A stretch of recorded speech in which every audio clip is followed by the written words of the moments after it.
yes, quite good. But the implication, we've started seeing the implication. And the first thing we've seen is the rising exchange rate in the black market is now between 166 and, if I'm right, 172.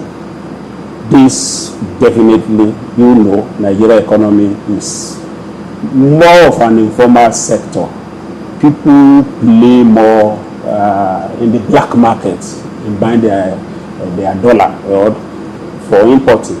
So definitely what CBN has always been trying to manage, that is stabilize the exchange rate, stabilize inflation, is who indirectly creeping. So something has to be done when this kind of policy is being introduced. All right, of course, we are all privy to the PHCN privatization that was embarked upon by the federal government. I'm just going to find out from you your thoughts about that. But first, we'll take this break, and when we come back, we'll continue with the show. It's still Question Time on Channels Television.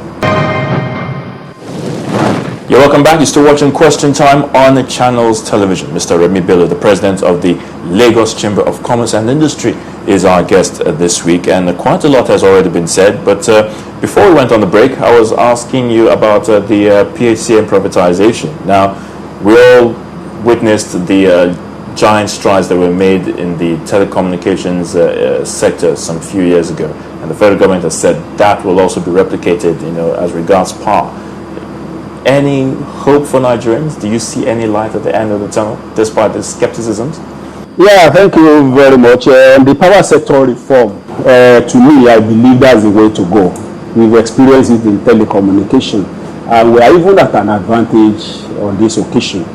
When we started the telecommunication, it's like we started from ground zero. How many people were having a telephone then? Both the landline and the mobile, the 090 of those days. How many were there? So I can say it's like we started from ground zero.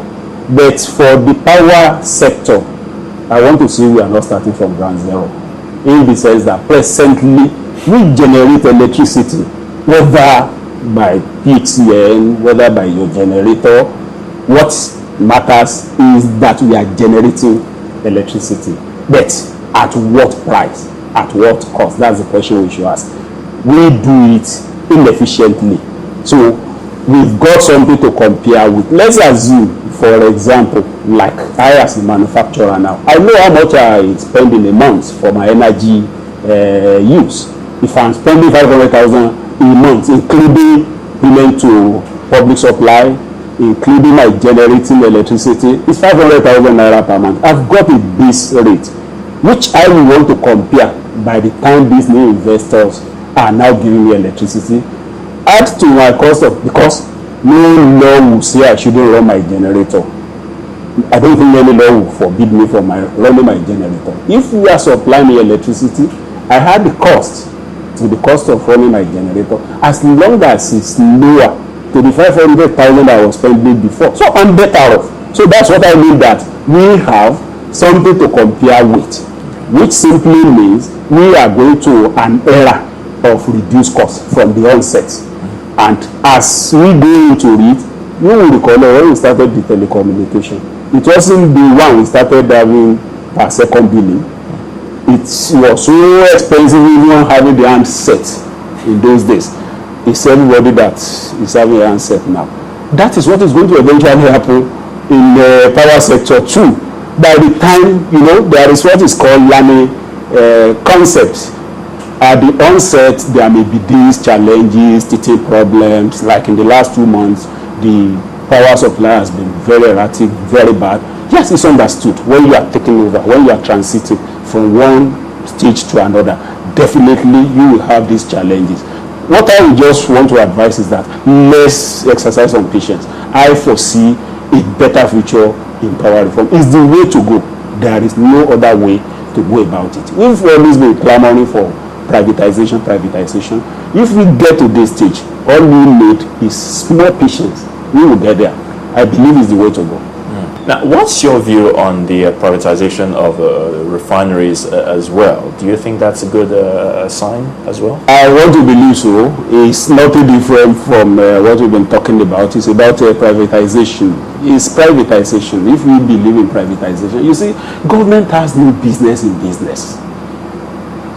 Government is to provide the enabling environment. Running the refineries, what have we been getting out of it for these years? Nothing. We continue, despite the refineries being there, we continue importing, and our money continues going down the drain. Why, for God's sake, why don't we release these refineries to private sector? The money we've been putting into it can be put into other public needs. My view is that that is the way to go, like the power sector. The only thing is that it has to be transparent when it's been done. Transparency matters. The staff, the employees have to be carried along, and it should be devoid of all these shady deals. If it is done the way it should be done, we are going to be better off at the end of the day. Now, looking at the challenges, confronting the oil and gas sector, I mean, a whole lot of solutions, have been brought to the front burner over the years, and how we can, perhaps tackle some of these problems. But from your vantage point, where do you really think we should start from? Addressing this cankerworm, especially the issue of the PIB, which has not yet been passed. Yes, oil and gas. The key challenges I see there, uncertainty in policy, like the PIB.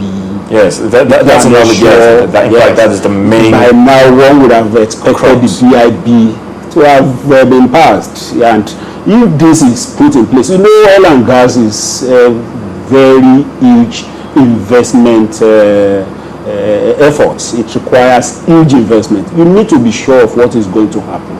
In the situation you are not sure whether the PIB is going to be passed, and if it is going to be passed, in what form, is it the form it is presently, which we are seeing is not going to encourage investment.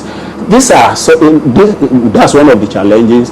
In the area of government neglect of the host communities, which has always led to hostilities in the area, such that the companies, the investors, find it difficult operating.